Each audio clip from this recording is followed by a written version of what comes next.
Sean Dustin spent time in federal and state prison for drug trafficking and fraud.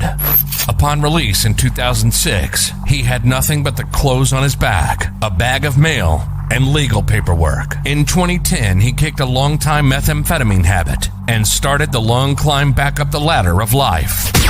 This is the Nowhere to Go But Up podcast. If you want transparency and authenticity, you're in the right place. This is the Nowhere to Go But Up podcast, and this is Sean Dustin.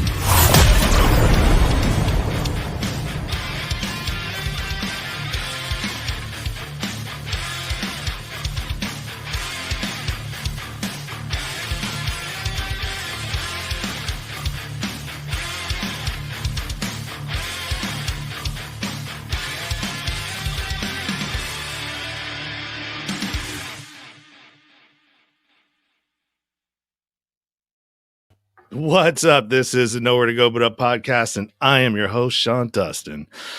If this is your first time listening, welcome. If you're returning, welcome back. It's good to have you with us here. Today, I've got a great guest lined up for you. But first, if you're watching from YouTube, do me a favor, hit that subscribe button in the corner and thumbs this video up. If you're watching on Facebook, man, do me a great big favor and share this video, because if you don't, Facebook won't promote it. So it's going to depend on you, the watcher, the listener, you guys out there who are supporting me. Share this video so everybody can see it. It's going to be a good one. If you're on the podcast platforms, do me a favor as well. Subscribe. If you subscribe to me while you're listening to this show, that will make me more visible on the podcast platforms. Absolutely, it will.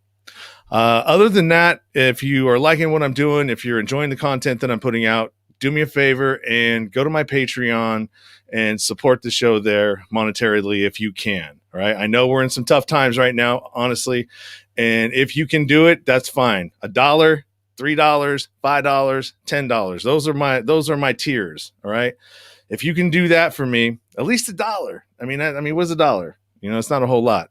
I put a lot of time and a lot of effort into these videos. Sometimes it takes me, anywhere from 4 hours to 6 hours to build this whole thing out after everything gets done. So I would definitely appreciate it, but I also appreciate you following me and appreciate you watching the show. So now, without further ado, I got Chad Marks in the green room right now. Now, for those of you who don't know who Chad is, Chad has got a big time comeback story. And he just launched his first episode on YouTube, and it's called Blood on the Razor Wire. And I suggest you go check this out after you watch this video or watch this live stream. Definitely, man. I watched it, and here's a little bit of a backstory on this, right? So one of my Patreon subscribers shot me the link to the video because I interviewed her brother, Paul Kratzis, and she's a fan of Chad. And so I went and watched this video. And I got to tell you, this cat is the real deal for sure. From what he did while he was in prison, he got a 40-year sentence on a drug charge without violence, right? He got that sentence knocked down to 20 years because of his good behavior inside and everything that he was doing, man. I got to tell you, go read the description, read his bio. This guy is legit, and he's a dynamite speaker, man. So you know what? Let me stop pumping him up and let me get him in here, man. I'm super excited to have Chad. What's up, brother? What's going on, Sean? I appreciate you having me. I appreciate you coming and talking on the show. We did this, rather quickly. I watched your episode yesterday, and I was so moved. And when that happens to me, man, and I'm a fan, and I become a fan, I become a super fan. And that means I'm going to promote you. I'm going to do everything I can to elevate what you're doing and be an amplification and an amplifier of boosting your signal. So I definitely you got a great story, and I can't wait to hear it. Well, I appreciate you having me. As far as my story, my name's Chad Marks. At the age of 24, I was sentenced in federal court to a 40-year mandatory minimum. I went to prison. I could have went down the wrong road. And I always say there's two roads, right? One for good, one for bad. And in the beginning of my journey, I wasn't always a nice guy, but I ended up turning my life around. I earned a college degree. I taught classes in prison, Leaders Breed Leaders. I facilitated alternative violence project seminars. I had a fast-track GED program. But I spent most of my time in the law library learning the law because I knew that the only way I would ever get out of prison was if I fought for myself. I was able to learn the law and help a bunch of other people get out of prison. And I enjoyed every bit of that. But the problem was I was still sitting in prison. In 2018, the First Step Act was passed. There was an argument to be made that if you can prove there's extraordinary and compelling reasons for a reduction in sentence, then your judge could release you or reduce your sentence. Same, you spoke about Paul Crottis. Same thing happened with Paul as well. So I was able to have my 40-year sentence reduced to 20 years based on a change to the 924C stacking laws, although they weren't retroactive. In conjunction with my rehabilitation, the judge felt that there was extraordinary, compelling reasons, reduced my sentence, and I'm now here and thankful. Yeah, that's awesome, man, because, a lot of guys, when they get into the system and, when things just aren't looking good and it doesn't seem like there's light at the tunnel, sometimes it goes the opposite way for them and they start acting out and going a different direction in prison, right, behind the walls, and they make the time a little bit more difficult for them. And you didn't do that. Well, in the beginning, I wasn't always a nice guy. I went to the most dangerous federal prison in the United States, at least in my view. I was in USP Big Sandy. It's a maximum security prison. People were being killed there. Stabbings happened on a daily basis. I've seen some really bad stuff. And it was more of a dog-eat-dog world. If you weren't a tough guy, you weren't going to survive. So you had to become something that you didn't want to become in order to survive, and I did that. But I was able to get my points down, work my way down to a medium security prison. When I was able to do that, some of the tension was released. There wasn't, blood everywhere, so to speak. So when I went to Raybrook, that's when I started to change my life in 2010. I started the program, started to educate myself, started learning the law. Actually, I was learning the law before then, but I really put it in high gear in Raybrook and just said, look, I don't want to live this life. I don't want to be behind bars for the rest of my life, walking around with a pocket full of stamps and a knife in my waist, and just didn't want to do that. So I took the negative energy and turned it into a positive. And I learned that, we have to become the change that we seek to see in others. And I wanted to change, and I wanted to see that change for other people. And that's when I started to educate myself, and I took that other path. Ended up earning a college degree. And, all those things ended up, working out years later. I couldn't foresee that the First Step Act would be passed in 2018. I just knew that I wanted to change my life and I wanted to be a better person. So things ended up working out years later in 2018 for me, and I was released from prison.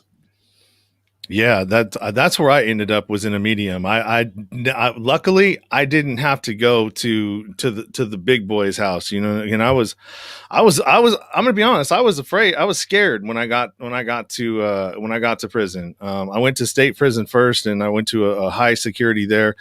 And then when I went to I was in FCI Sheridan, and I was lucky, and I didn't have a whole lot of time to do. But still, losing your freedom is losing your freedom. So when you got to USP, what do they call it? Big Sandy in Inez, Kentucky. Big Sandy. Okay. When you got there, what was that like for you, man? When you first walked through the doors, knowing you got 40 years, and you're in a maximum security, what was that like, man? Were you scared? Were you like, walk me through that. Let me tell you this. There's a lot of tough guys in this world, right? And I always thought I was a tough guy. But when you get there, you're around real tough guys. My first day there was a group of guys, and, there's cars in prison, what people call cars. Like if you're from New York, you're going to be in the New York car. If you're a gang member, then you're going to be in whatever gang that you're in. So when I get there, the black New York car, one of their guys slapped the CO. I wasn't there 2 hours, and he slapped the CO in the day room. And the CO grabbed his face and said, what was that for? And this group of 30 guys surrounded the officer, right, the guard. It was at that point that I said, yeah, everything that I heard about this prison is true. So walking in there, I was a little intimidated. I was a little bit scared. But there was also a part, Sean, where I didn't really care if I lived or died at that point. I was sentenced to 40 years at the age of 24 for a nonviolent drug crime, and I was being thrown into a prison with killers. So there was a point where I was like, if they kill me, then I don't have to do the 40 years. And, it's sad to say something like that, but it was true. I mean, there was a part of me that was fearful, but there was another part of me that just didn't care. And that's what the problem is in a maximum security prison with guys that got 30, 40 years life. You've already taken everything from them. There's nothing left to lose. So there's nothing left to fear, right? Mm-hmm. So that's why it's so dangerous. Guys have no problem stabbing guys, killing people, because they're never going home anyway. There's nothing you can do to hurt them. You've already done it. Yeah, yeah. Now, when I was watching the your first episode, right, Blood on the Razor Wire, excellent show, man. The amount of control and the way that you speak, it took me a while to be able to speak the way that I do, and it took going to Toastmasters, and it took being really conscious of all that. And it seems like it's just so effortless for you. And in that, you really got raw, real, and authentic in the stories that both you and Dog told, right? Because that was your guest, right? Big Dog? Yeah. And, those stories were really impactful and almost to the point where I was like, whoa, because when some of the things that you were describing, most people will never experience in their life. And somewhere close to American Me is probably the closest that you might see that sort of reality, of what happens there. Because I haven't seen any, prison movie since that one that, would make me even think closely to that's what it was. But how chilling was it the first time that you saw somebody lose their life? Wow. The first time I seen someone lose their life, it was shocking. And I had seen it after that. And there's two incidents that stick in my mind that actually weren't at Big Sandy. They were in USP Lee. There was a guy that had did something wrong, and some gang members had sent him up top. What up top means is they tell him, hey, you got to go. You got to leave the compound. You're going to PC. So this guy went to PC. He came out because the staff at the prison said, no, you know what? I don't think there's a threat to you, so we're sending you back out.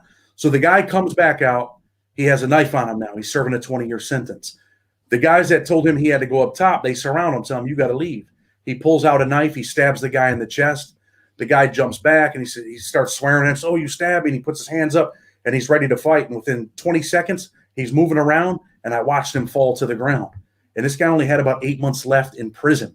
But he was the tough guy that wanted to send the other guy up top, and he died right there on the sidewalk. Another shocking time, both myself and Dog Pound, we were at USP Lee, and there was a disagreement over a card game. And one of the guys was drinking. He was from Virginia.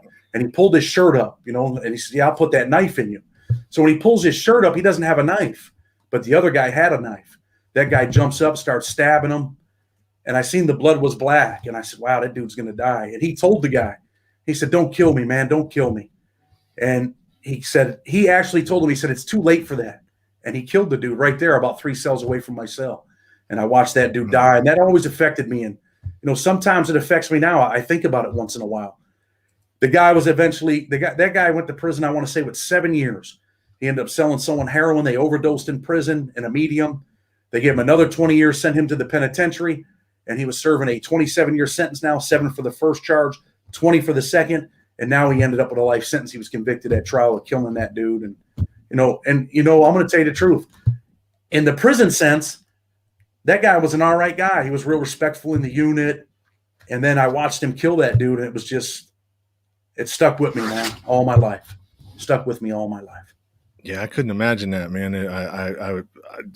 I can't imagine that.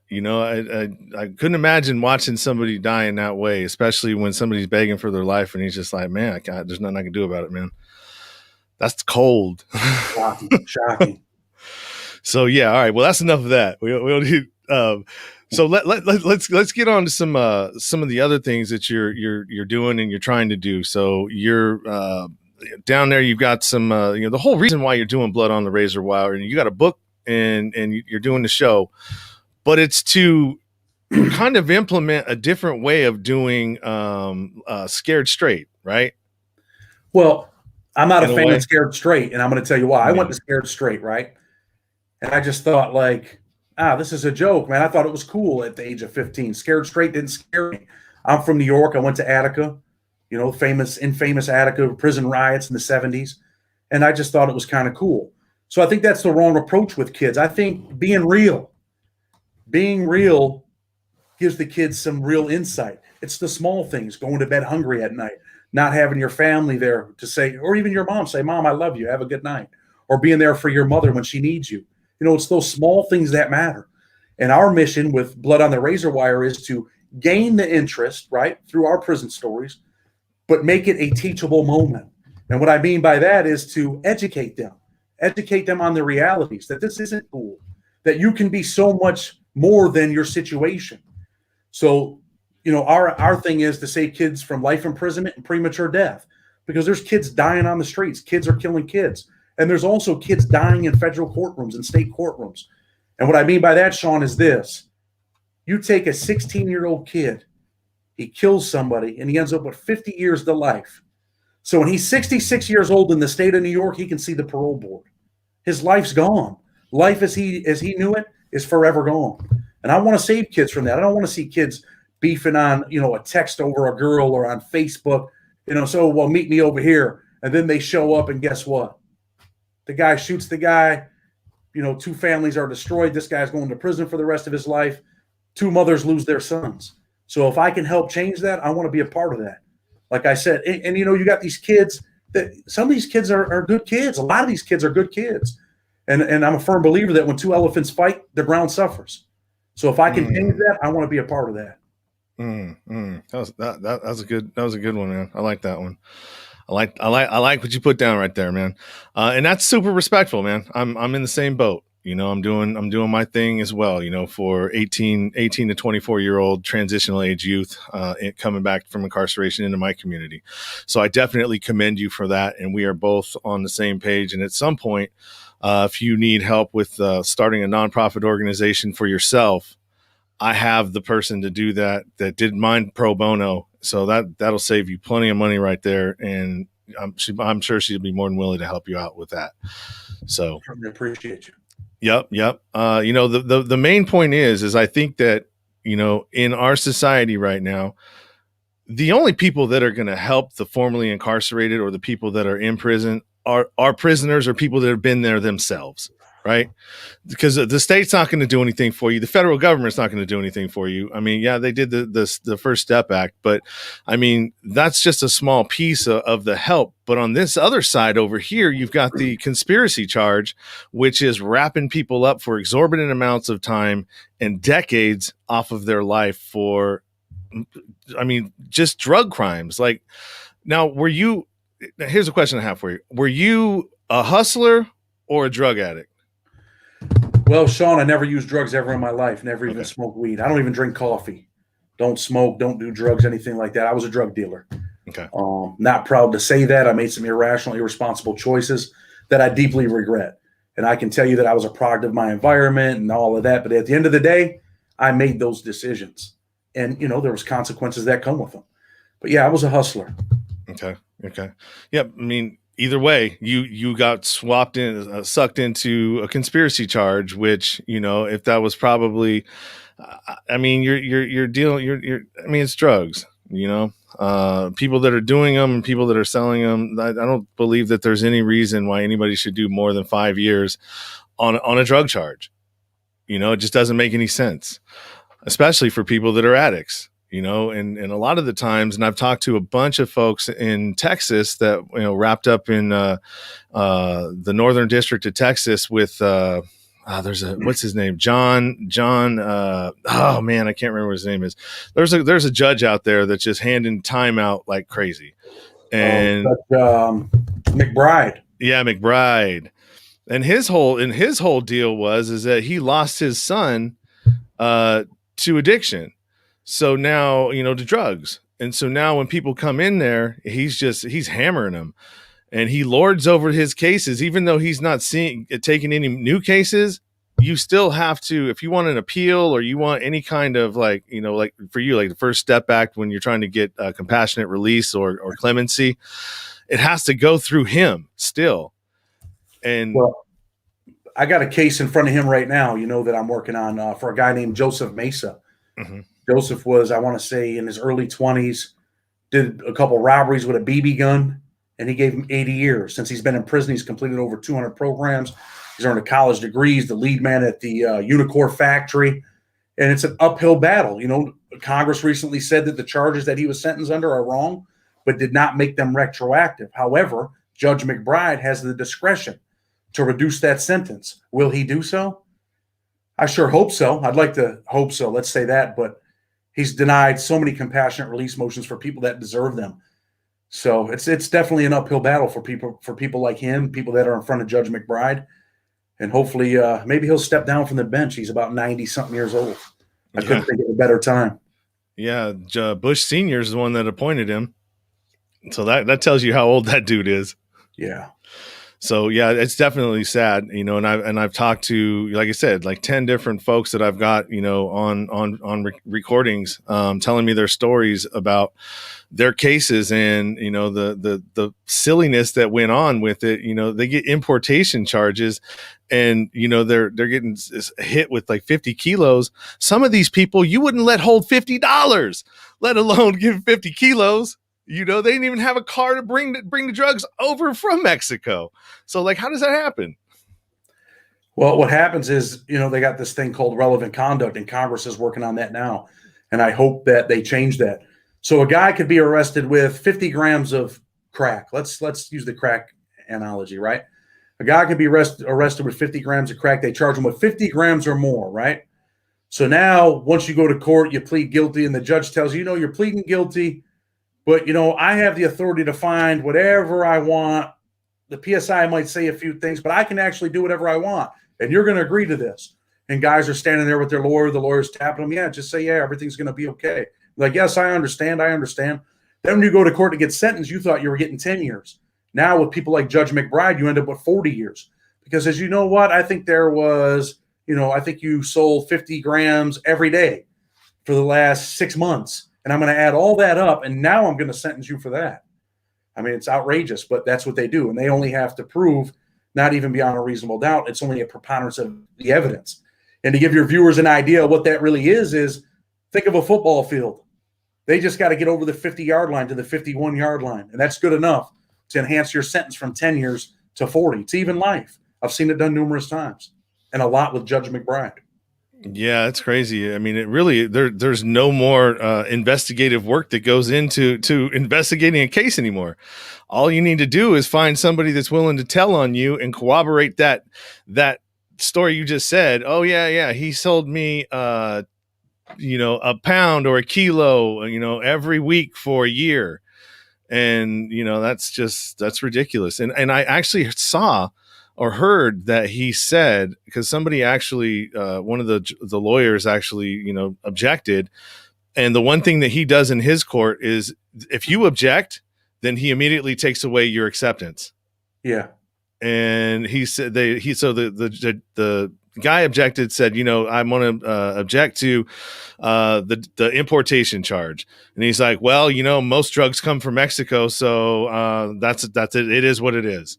Yeah. That's crazy. I went through that with my own case. I went to trial. I was found guilty of, that's why I use the crack analogy, right? Mm-hmm. I was found guilty of 50 grams or more. The PSI came back, said 3 kilos of crack. They suggested that the judge sentenced me to life for the drugs, 5 years for the first 924C, possession of a weapon in furtherance of a drug trafficking crime, and 25 years for the second 924C. The judge ultimately gave me 10 years for the drugs and gave me 30 years for the guns. But he could have gave me life according to the PSI and what they recommended, although the jury didn't actually make that finding. Well, I'm glad you're here, man. I'm glad you got out. You know what I mean? You're a good dude. You were doing good things in there. You helped over 80 people get some relief? I've probably won over 100 cases, and I'm not being arrogant. Since I've been out, I'd say probably at least 40. 2 guys that had life sentences. One was Lonnie Lee Nichols. Another guy was Ronnie Lauderdale. And I just recently won a big case with Ricky Barton. I want to tell you a little bit about Ricky Barton, right? Got some mental health problems, drug addict, just a guy that had always been down on his luck because of his mental health issues. Got addicted to methamphetamine, got wrapped up in a conspiracy. The judge sentenced him to 85 years. He ends up hiring a paralegal firm out of Texas. They write a compassionate release motion for him. It's like 8 pages. He loses. They contact me. I go back. I rewrite the motion. It's about 38 pages. We send it in.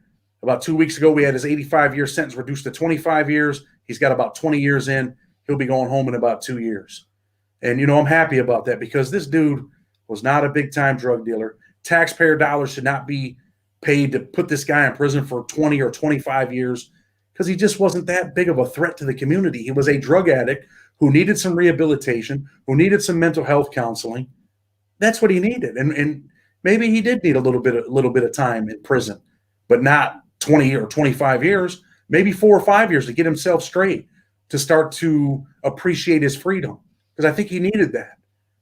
But, we're definitely over-incarcerating our citizens, and there's so many people that deserve a second chance, Sean, and honestly, some might never get it. I believe that, man. I absolutely do. So we got some, I'm going to go to some of these comments here. Alice Kinsell. Hi, Sean. Hi, Chad. How you doing, Alice? Thanks for stopping by and tuning in. I really appreciate the support. My friend Cammie. Hi, Cammie. How are you? Hillary Clarkson. The justice system better look out. Chad's Marks is taking names. She's a great person. I love that lady. Yeah. Right on. Yeah. Yeah, she seems like she's pretty cool, man. Alice Kinsell said, wow, when you were talking about Parks. What did you say? Was it Kenny Parks? Is that what you said? Ricky Barton. Ricky Barton. Okay. Sorry about that.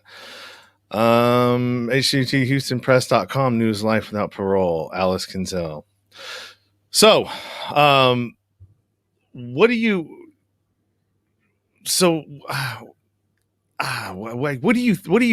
think now? Like what's in store for you now? You're a paralegal, right? You work for a firm and you're still working on these compassionate releases. You're just starting now to bump into the content creation game. What's it looking for you, man? What do you got coming with the show? Okay. I have some pretty good relationships with people in the criminal justice system, right? Mm-hmm. So like I have some guys that were, former federal prisoners, got out, went to law school, became lawyers. I'd like to bring them in.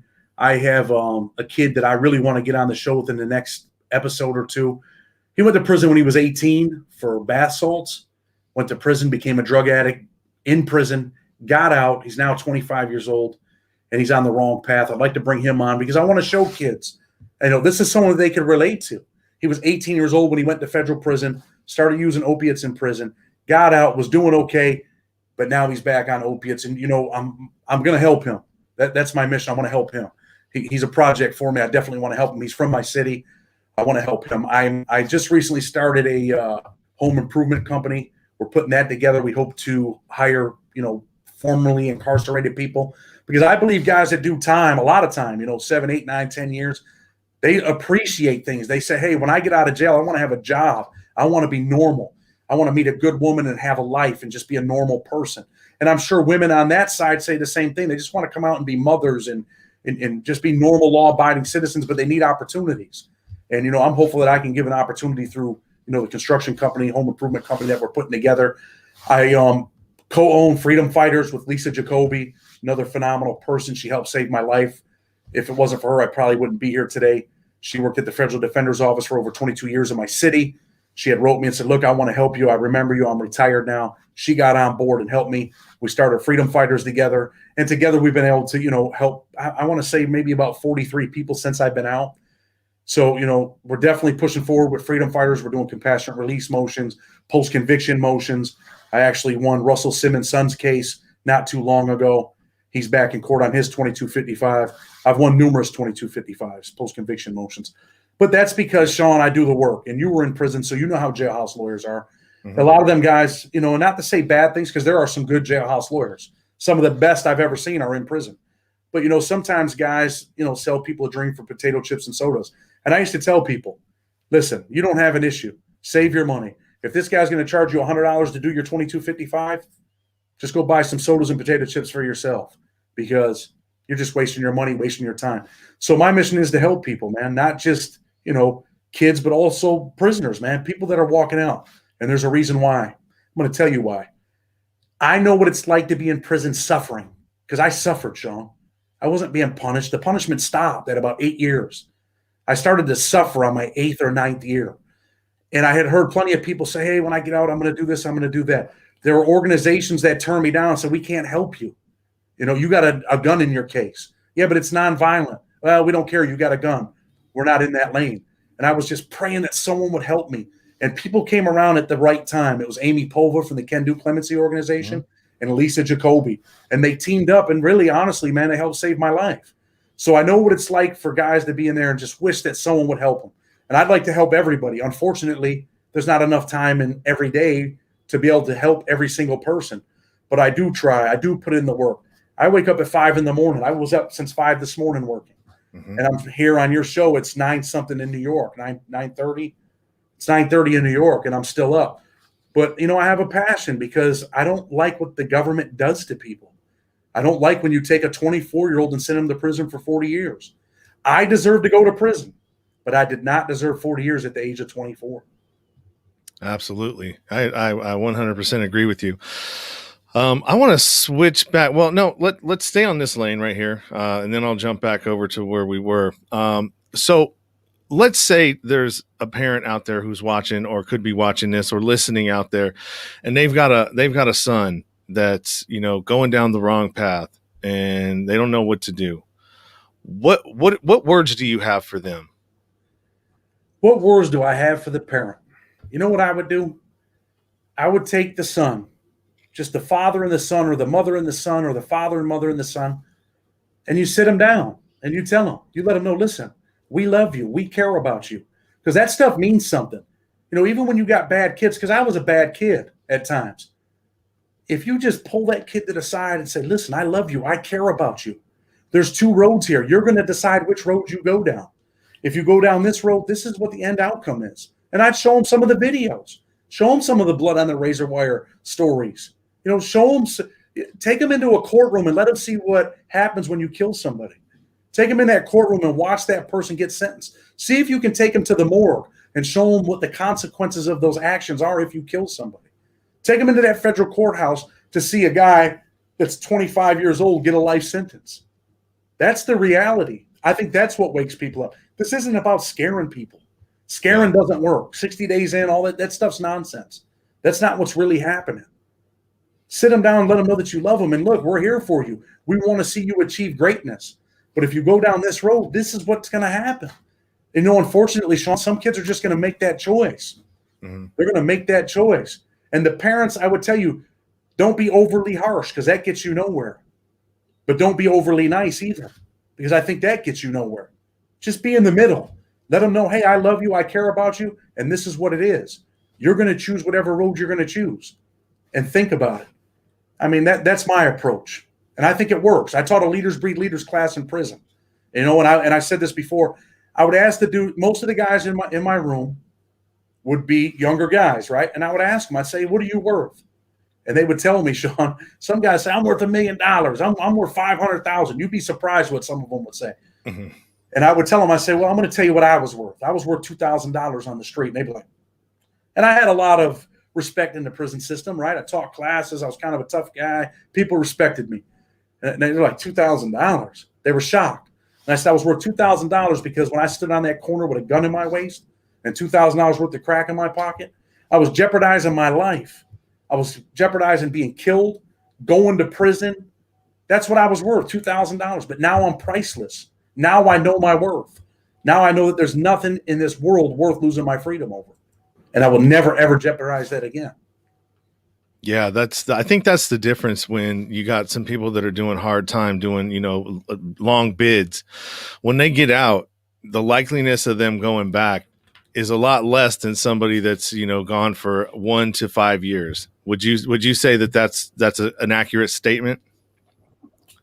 Say that again? So guys that are sentenced to long bids, right? Over 10, 15, 20, 30 years, when they do those long bids, when they get out, a lot of the times, they don't violate, right? Because they spend so much time there, they don't want to go back. Versus a guy that gets sentenced to 1 to 5 years, sometimes it doesn't work for them. Well, a lot of times when I made it to an FCI, to a medium, and then finally to a low my last 9 months, I've seen people get out and come back. Yeah, I think the more time that you do, you learn to appreciate your freedom. And I think that we should have a system because I'm sure we both agree there have to be consequences, for your actions. Mm-hmm. When you make a bad choice, there has to be that, or else we live in a lawless nation. But I think we should be taking the guys that got the 20, the 30-year sentences and saying, hey, listen, we got a place for you. This is your second chance. I think we need to get these guys 2 years of character education, in that time, get their GED, get their high school diploma. I think we need to give them a trade for another 2 years. I think we need to get them a college degree in 2 years, right? So overall, about 7 years. So we take a guy and we say, look, you got 30 years, but you can earn your way out in 7 years by doing this program. But if you want to come to prison, you want to stab people, you want to, have your pants hanging off your butt, you want to sell K2 in prison, you want to sell heroin, you want to fight, we got a place for you. We're going to send you over to Big Sandy, and you're going to do your 30 years. Or you can come over here, do the 7 years, and be back in society and be a productive member of society. That's what I believe. I think that would be an awesome program and the best approach. It's a rehabilitation program. But at the same time, what do we have to do? We need to change the culture in the prison system with the officers, with the administration. And people say, oh, well, how could you ever do that? I'm going to tell you how you can do it. You put body cams on the correctional officers, on the guards. I don't even like calling them correctional officers. You put body cameras on these people and make them accountable when they go destroy someone's cell, or when they slap someone after they handcuff them, or when they punch a prisoner, or when they kick them, in the behind when they're in the shoe. Hold them accountable. And people are like, oh, they think prisoners are animals. Let me tell you something. You see animals like in circuses and stuff like that react to being mistreated, right? Being beat. Guys react. People get tired of being trampled on. Mm-hmm. And a lot of federal prisoners, you were in federal prison, you know this. There's more guards in prison that mistreat people than there are that don't mistreat people. They treat us like we're third-class citizens, and it's okay to punish us, but the punishment comes from the court. It shouldn't come from the guards. Yeah. No, you're right. So here's another thing that I think that kind of ties into all of this. So you were selling crack, right? And that's what you got busted for. Now when did you go down? Like what year? I was arrested on February 4th, 2003, and I was released from prison on June 25th, 2020. Okay. So when did so you've heard of Freeway Rick Ross, right? Oh, 100%. Okay, so when did all of that take place? Was that before you, or were you in that era? Me.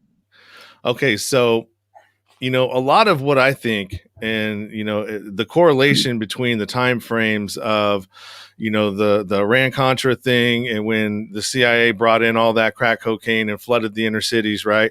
Then you have and I may be wrong, and you may know a little bit more about this than I do. But so they flooded the inner cities, right? They changed they privatized the prison systems now. So now you can, prisons are for profit. And then they also did the 95 crime bill where it, doubled the mandatory minimums and everything else. I think all that was done on purpose to fuel the private prison industry, and also Unicor. I mean, that's a huge industry. They make a lot of money, for a lot of different corporations. I mean, it's good for the prisoners. Don't get me wrong. Gives them something to do, but it's really not good for the prisoners. I'm going to correct you. And I'm going to tell you why. People think this Unicor program is good for prisoners, right? What they're doing is, they're keeping them busy. They're sticking them in these sweatshops and they're paying them 25 cents an hour. And guys are like, all right, I made $300 this month. Do you know what $300 a month sounds like to a person in the street? Do you know how far $300 goes in prison? Yeah, you can buy a bunch of commissary, but by the third week, guess what? You use the phone, you use the computer, you ate about $200 worth of commissary, and the last 6 or 7 days, you're hungry as hell, you're eating crackhead soups, quote unquote, and you're going to the chow hall for every meal, and they got nothing saved. I think dudes should be in college programs, preparing for when they get in the street. I don't think they should be sitting in sweatshops. They're starting to close a bunch of the Unicor programs. And what they're doing is it's slave labor. To me, it's slave labor.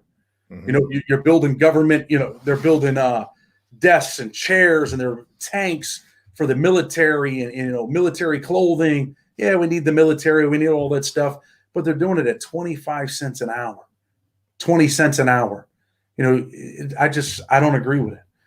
I'm against it. I'm against that type of stuff. I think we should be teaching people trades, getting them college educations, not sticking them in sweatshops when we talk so bad about all these other countries, how they got these sweatshops in China and, we're mistreating, the people in other countries with the diamond trade, but yet we're taking our prisoners and doing the same thing to them. Yeah, no, you're absolutely right, man. And so, I mean, how does that change though? I mean, how do we change that? Because it seems like this same model is it's interwoven within all the fabrics of all the major corporations and industries in our country. From you've got what is it? The big pharma, medical, insurance, financial, like all of these huge things. And almost like any time that you need a third party to explain something to you because it's so difficult and so hard to understand, there's definitely corruption and tomfoolery, I guess you would say, that's going on in there, right? Yeah, 100%. I mean, I had a job in there, right? My job was to clean the bathroom. I lived in the cell right next to the bathroom my last 9 months. I got that job. I told them, I don't want you to pay me. I just want to be able to be in this 4-man cell with just me and my cellie. It's too small for 4 people. Don't pay me. But I cleaned the bathroom because I used it every day because it was a community bathroom. I wanted it clean, and I took pride in it. And people were like, man, I've never seen this bathroom this clean. So they wanted to pay me, I think, $12 a month to clean the bathroom. Who the hell is going to clean a bathroom for $12 a month and make it look nice or take care of it so that it's really actually usable? Nobody, unless you take pride and say, look, I use this bathroom, so I'm going to keep it clean. I just think, everything in that system is a trickery. They trick people. They have to. But you know why they have to trick people, Sean? Why? Because there's more of us than them. If they don't have mind control over us, and I'm not, inciting any riots or telling anyone to do anything wrong, but I mean, we would take over the prison, right? Together we'll conquer, as one will fail. But as long as they can keep us against each other, arguing and fighting, then we can never help each other. We can never come together. And that's their mission, because they have to control the prison system. Well, that's not only their mission in prison, that's their mission out on the streets too.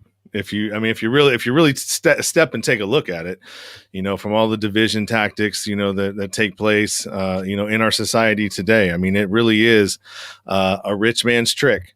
And I'm interviewing a guy from who did this documentary. His name's Francis Richard Connolly, and his documentary was from JFK to 9/11. Everything's a rich man's trick. And he goes through, it's a 3.5 hour documentary. I suggest all of you go out and take a look at this documentary, because it really paints the picture of how we got to where we are today. And how everything is, our reality is literally inverted, right? What we think really isn't. And when you really get to understand that, and you see that in prison, I really believe that there's a reason they take our gun rights away when we get out, because we've been behind the wall and we see what's going on. If anybody has a reason to take up arms, it's the people that have been incarcerated in certain circumstances, right? Yeah, I agree with that. I mean, listen, our forefathers gave us those rights, right? They didn't say, hey, if you commit a felony or you commit a crime, we're going to take these rights from you. But the government has worked themselves into the position where they do that now, where you don't have your gun rights. They also said no taxation without representation.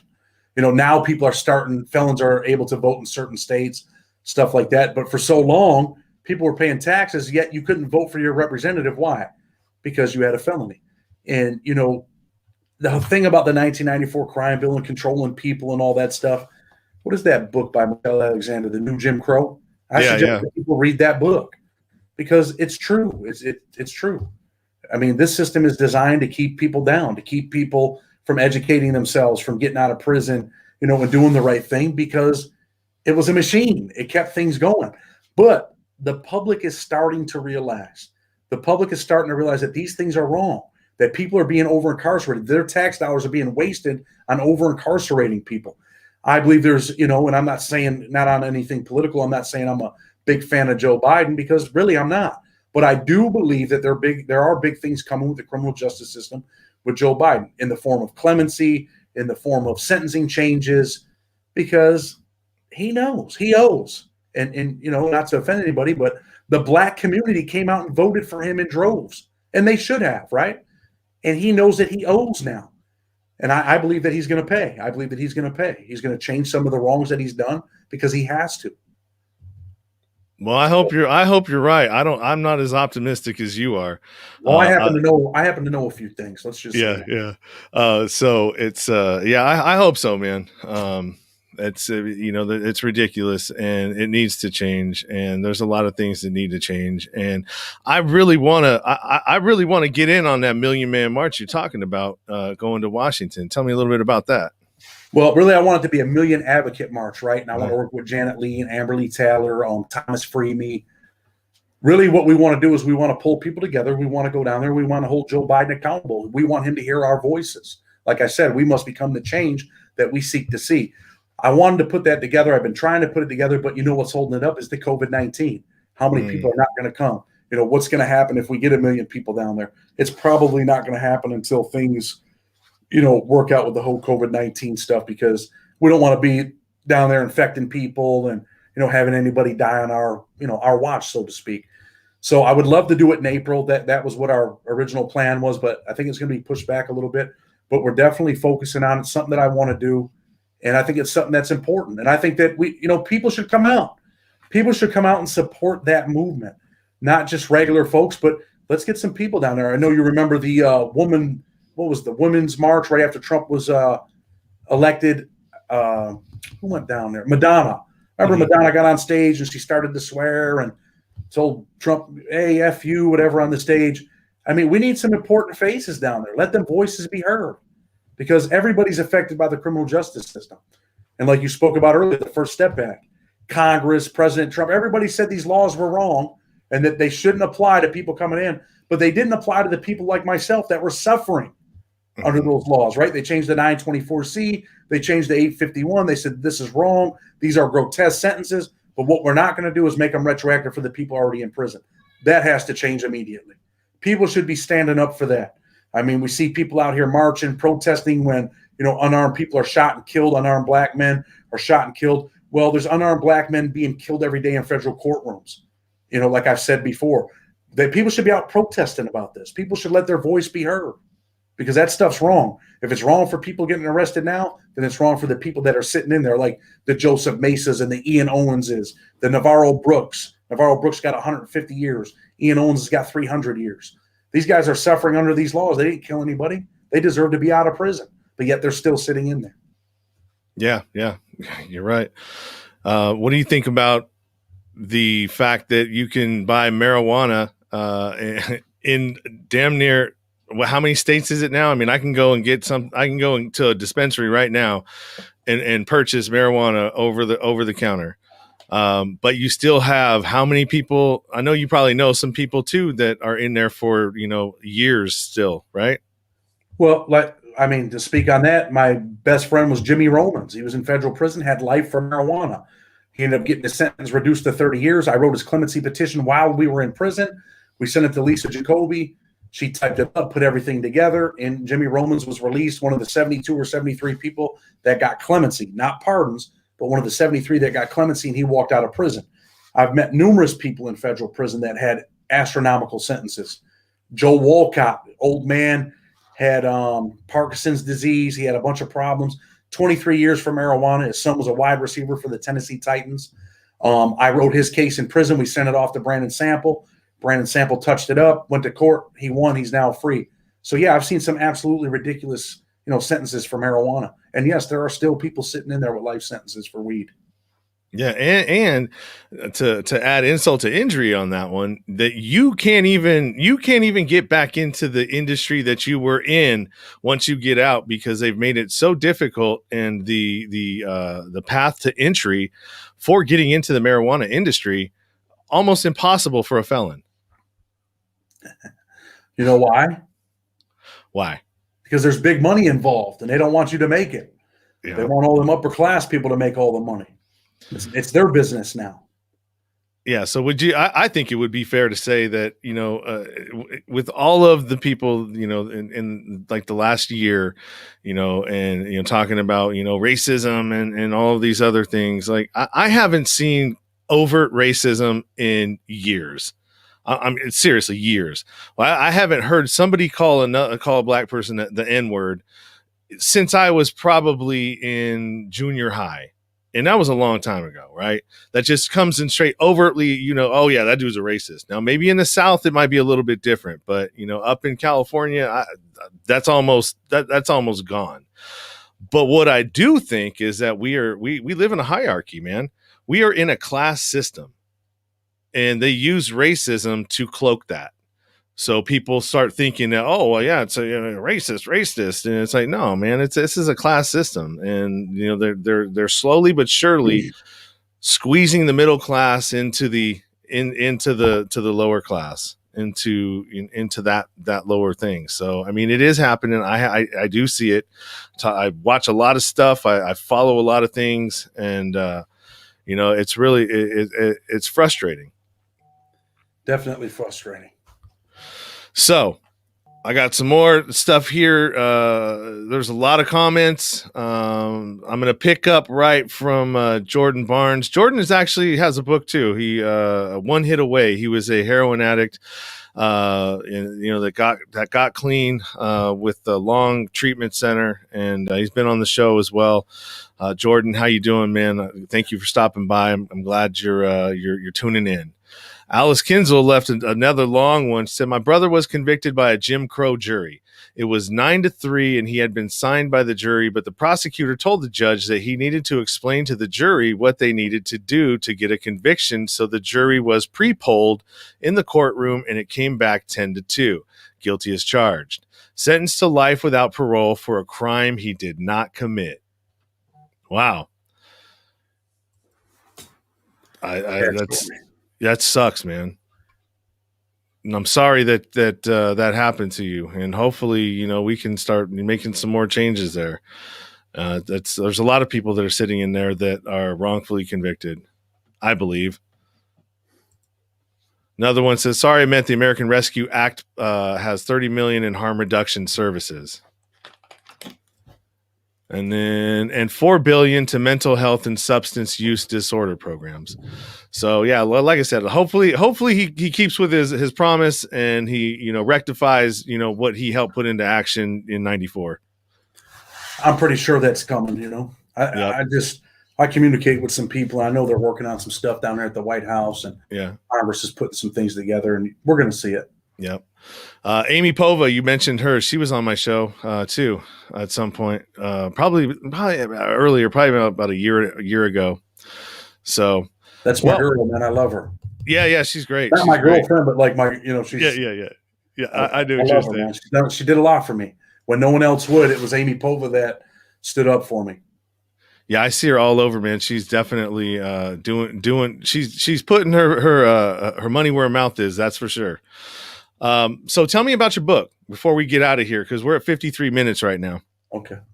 The book is Blood on the Razor Wire. Your people can go on Amazon.com and get the book. I suggest they read the first 3 chapters on there for free. I promise you will not be disappointed, and you will want to read more. I wrote that book because I had read so many books in prison, and these guys were in like minimum securities, low security prisons. They were never in the prisons that I was in. Never experienced the things that I experienced, like what me and Dog talked about on my Blood on the Razor Wire TV show. They never experienced those things. And I wanted the public to see what's really going on, because there's so many misconceptions about federal prison. The book is violent. It's emotional. I speak about, my ex-wife in the book, and, how it hurt me. I talk about, when I was sentenced and I look back and see my mom starting to cry, and I wondered, hey, will I ever see her again? It's an emotional book, and it takes you through my life, not just through prison, but through my life and what took me to federal prison. And it takes you on a ride through federal prison. Like I said, it is violent, because that's what's really happening. I had a cellie in there that stabbed the CO over a gallon of wine. He made some homemade wine, and the CO took it, and he told me, hey, I'm going to stab this guy. And I was just like, yeah, right. Sure you are. And he's like, no, I'm going to stab him. And sure enough, he stabbed the guard. So, like I said, I've seen some really bad things in there. But I've also seen some really good people in there too. And I've seen some really good people get out of prison and do great things. And I see some really good people in there that never, ever will walk out of prison. And they deserve to come out. So, check out the book, Blood on the Razor Wire. You will not be disappointed. And my YouTube channel, definitely, go on there, hit that subscribe button. We got a lot of good content coming. It's not just interviews, but we're going to do some lives where I actually answer questions about the law, the criminal justice system, anything legal, compassionate release motions, problems with your kids, what I would suggest, things like that. It's a program to help people. So, hit that subscribe button. I promise not to disappoint you and to always keep you interested.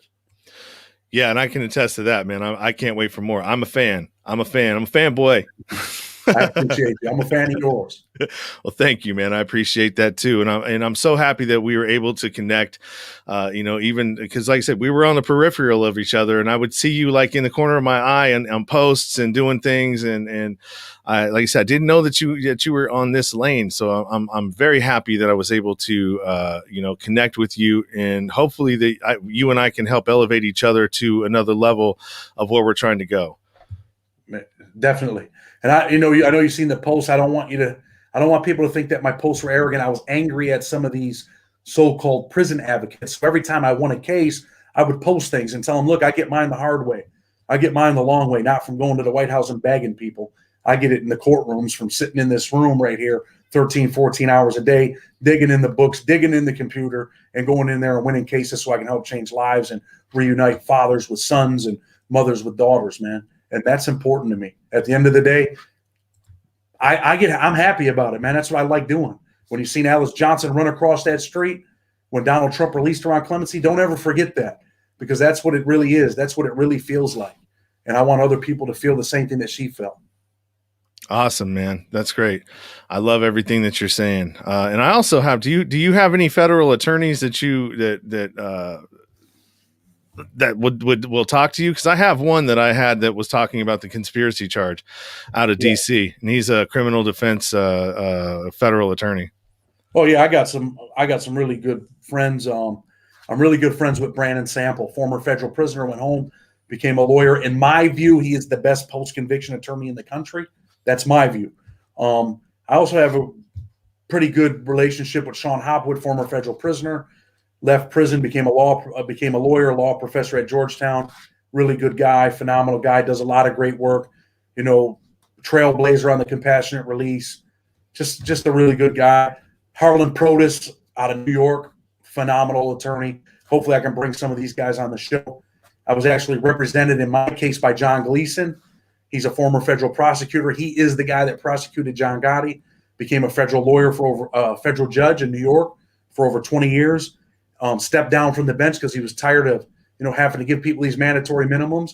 And he is, in my view, the number one guy why 924C was changed in the First Step Act. He started this with the Holloway case many, many years ago in 2011. And I'm forever grateful to him and, the people down there in New York, Marisa Taney and the rest of Elizabeth Costello. Phenomenal people. Awesome, man. Well, great, dude. I'm so happy that we were able to do this again. Any burning desires before we cut out of here? Burning desires, man. There's a lot of people that are stuck in prison. Like I said, Joseph Mesa, Ian Owens, Christopher Hunter, dear friend of mine, 35 years. Bradley Barnt, sentenced to 20 years under an 851, one of the laws that they changed, but yet he can't get out. There's just so many people that deserve a second chance. And for the people that are tuning in, like the lady that has a brother in prison, don't ever stop fighting. Justice is always possible if you never give up. And that was my motto in prison. It was my long walk to freedom, like Nelson Mandela, right? It was my long walk to freedom. It took me 17 years, 5 months, and 21 days. But I walked out of prison only because I never gave up. That's great, man. I love that. I love what you just said. So everybody, go follow Chad Marks on all of his social media that I have, and everything is in the description. All the direct links to his book, to his YouTube channel, to Blood on the Razor Wire, the episode that brought me into wanting to track him down and like say, hey man, I see you, man, I see you, I see what you're doing, and I really appreciate it. So follow him, go subscribe. Do all of that stuff, man. You will not be disappointed. He's definitely a guy that is walking the walk, talking the talk, and a stand-up dude, man. Thank you for all that you're doing, and I appreciate you. I appreciate you. All right, someone pull you out of here. Hold on 1 second, and we're going to take us out of here. All right, thanks, Chad. Wow. That was a great story and a great interview, man. I can't say enough about how cool I think this dude is, man. So if you got any questions, if you want to reach out to the show and you want to make suggestions, you got suggestions for a guest that you want to see on this show, go to the email down there below me, nowhere to go but up now at gmail.com. And drop me a line, man. Tell me how I'm doing. If you like something that I'm doing, you don't like something I'm doing, let me know where I can improve or what I can do. Also, all the ways to connect to the show right there on my link tree. From all my social media to merchandise to my Patreon, to, if you just want to give me a tip and say, hey, man, I love what you're doing, I'm going to drop you 10. You can do that on my PayPal, Venmo. All of those things are available in my link tree right there. But the best way, I think, where you're going to get the best value for your money and trying to support this show is over on Patreon in the subscription model. For $1, you can get some updates there, but for $3, you can actually get uncut, unedited, untouched versions of like 47 episodes that I have in my queue right now. They're going to hit there first. And yeah, for sure, I would say that's the best way. If you want to get into the $5 tier, then that's a good one. You can actually come on monthly with me on a show just like this for my patrons only. So if that's something that you're into, go on over to the Patreon page and become a subscriber. Help me keep doing this because it's something that I enjoy doing. It's something I love doing. And it's something that I hope to be able to turn into a full-time gig for myself at some point. So thanks again, everybody, for joining the broadcast and, coming and seeing and supporting what I'm doing. And until next time, I've got like 5 or 6 more of these coming this week alone. So like I said, big things coming this week, really busy. I've got, 6 more of these live streams coming at you. Pay attention to my Facebook profile page. And as soon as I schedule them, you will know exactly what the guest is and when it's going to be. So take a look at that. The comments that came up, I will try and put those up here right now. So what do we got? Great interview from Jenny Morales. Thank you, Jenny. I appreciate it. Alice Kinzel, another one. John Kinzel, I will never give up. Jordan Barnes, never give up, 100%. Thank you, Jordan. I love what you're doing too. Never give up. Jeffrey and Alice again. Thanks, Chad. I hope to see you again. Thank you, Sean. Now that I've met you both, I'm a big fan. Thank you. I appreciate that. And I'm sure Chad appreciates that as well. Hillary Clarkson said, this is awesome. Jordan Barnes again. Dope show. Alice, you're doing great. Until next time, everybody, keep safe. Keep it 100. Stay true to yourself. You've been listening to the Nowhere to Go But Up podcast. Sean is a single dad, a union blue-collar guy, and he spent time in federal and state prison for drug trafficking and fraud. When he was released from prison in 2006, all he had was the clothes on his back, a bag of mail, and some paperwork. Since then, he's turned his life around and shares the struggles and successes on this podcast. We hope you enjoyed the show, and we hope you were moved to connect to the show. Book a guest spot. For merch, Patreon, PayPal, and social media links, go to linktr.ee/nowhere to go but up. On Instagram at Nowhere to Go But Up Now. On Twitter at But Up Now. On the YouTube channel at Nowhere to Go But Up Podcast. See you next time.